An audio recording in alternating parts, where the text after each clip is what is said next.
For months, the expectation was simple.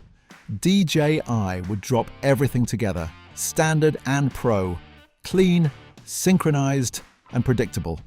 Instead, what we got was a staggered reveal.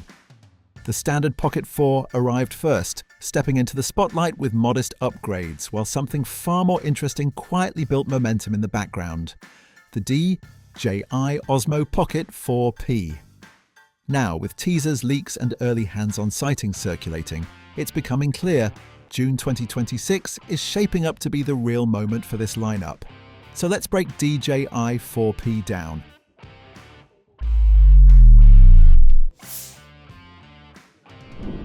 The leaks surrounding the Pocket 4P have been unusually consistent, and that's always a sign that something real is brewing. We're not talking about a single blurry image or a vague spec sheet. Multiple sightings, early unit appearances, and even controlled teaser footage suggest that this camera is already in the hands of select creators. That alone tells us DJI is deep into its final testing phase. Because the Pocket 4 didn't feel like a revolution. It felt like a refinement. But the 4P, this one feels like DJI is finally pushing the limits of what a pocket gimbal camera can be. Not just a vlog tool, but a serious hybrid device that could challenge how creators think about portability, zoom, and even storytelling. And honestly, that changes everything. What stands out immediately is the dual camera system. This isn't just another iteration with a slightly better sensor. The 4P appears to adopt a two-lens setup, a primary wide sensor paired with a dedicated telephoto lens. That alone introduces something the Pocket lineup has never truly offered before: real optical versatility. The expected main sensor sits in the high-end compact category, delivering strong detail and improved low-light performance. But the real conversation starter is the telephoto module. A 3x optical zoom changes how this camera can be used. Suddenly, it's not just about holding the camera at arm's length. It's about framing, compression, and storytelling. And that's where things get interesting, because zooming in on a device this small has always been the weak point. Digital zoom never quite delivered. Cropping always came with compromises. But with a proper telephoto lens, the Pocket 4P could offer cleaner subject isolation, better depth, and more cinematic framing, all without carrying extra gear.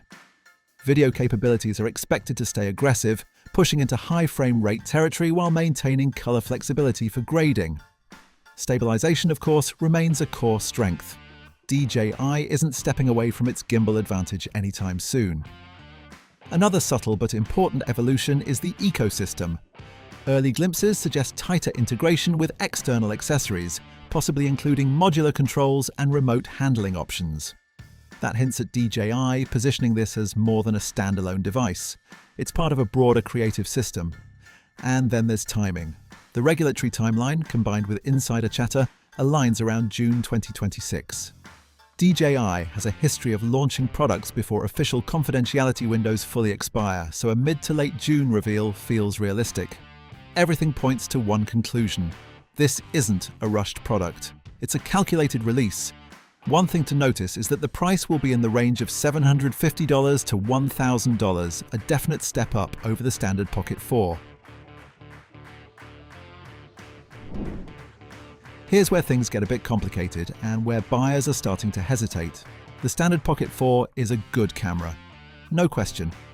It refines what worked in the previous generation, improves processing, and offers a cleaner overall experience. But it doesn't dramatically change how you shoot. The 4P does. The difference isn't just specs, it's philosophy.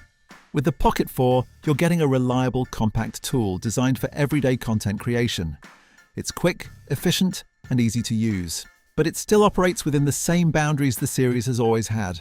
The 4P breaks those boundaries. The addition of a dedicated telephoto lens alone creates a separation between the two models. It introduces real optical zoom instead of relying on digital tricks. That means sharper results, more control, and a completely different shooting style. Then there's the expectation of improved low-light performance. While both cameras aim to deliver solid results, the Pro model is clearly targeting creators who push their footage further, whether that's in post-production or in challenging lighting conditions. Battery and usability upgrades also seem to lean in favor of the Pro. Slightly larger capacity, refined controls, and possibly better thermal management all point toward a device built for longer, more demanding sessions. But here's the catch: the price. The 4P is expected to land significantly higher than the standard model. That instantly shifts it out of casual upgrade territory and into a more serious purchase decision. So the real question becomes, do you want a compact camera that's good at everything, or one that's trying to be exceptional in specific areas? Because that's the split DJI has created. This is where things get really interesting, because the reaction hasn't been universally positive or negative, it's divided. Some users are genuinely excited. The idea of a dual-lens pocket camera with real zoom feels like a natural evolution. For them, the 4P represents the upgrade that the standard model didn't deliver. Others, however, aren't convinced. A common sentiment floating around is that the jump from Pocket 3 to Pocket 4 doesn't feel significant enough. And because of that, many people are now looking at the 4P as the actual successor worth considering. There's also a strong curiosity around image quality. Some are questioning whether the telephoto lens will truly deliver, or if it will be more of a novelty feature. In a device this small, balancing sensor size, lens quality, and processing power is never easy.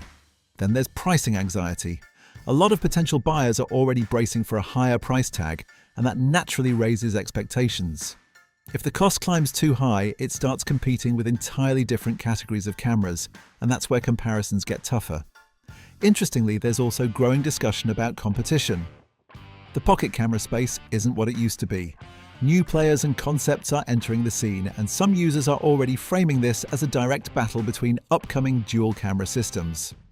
That competitive pressure might actually work in DJI's favor, pushing them to deliver something truly refined. And finally, there's the waiting game. A noticeable number of people are choosing not to buy the Pocket 4 right now. Instead, they're holding off, watching closely, and waiting for June. That alone says a lot, because when users delay purchases, it means something better is expected. The DJI Osmo Pocket 4. P feels like a turning point, but not in the way you might expect. It's not about reinventing the category, it's about expanding it. For years, the Pocket series has been about simplicity. Small size, smooth stabilization, and quick content creation. The 4P keeps that foundation but adds something new: creative flexibility.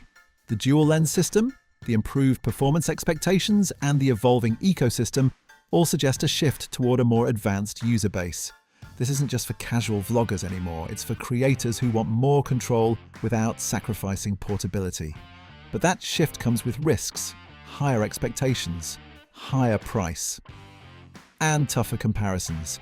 If DJI gets the balance right, the Pocket 4P could redefine what a compact camera is capable of. If not, it might end up being seen as an ambitious experiment that didn't fully land. Either way, June 2026 is no longer just another product launch window. So, what do you think about the upcoming Pocket 4P? Share with us in the comments, and as always, thanks for watching.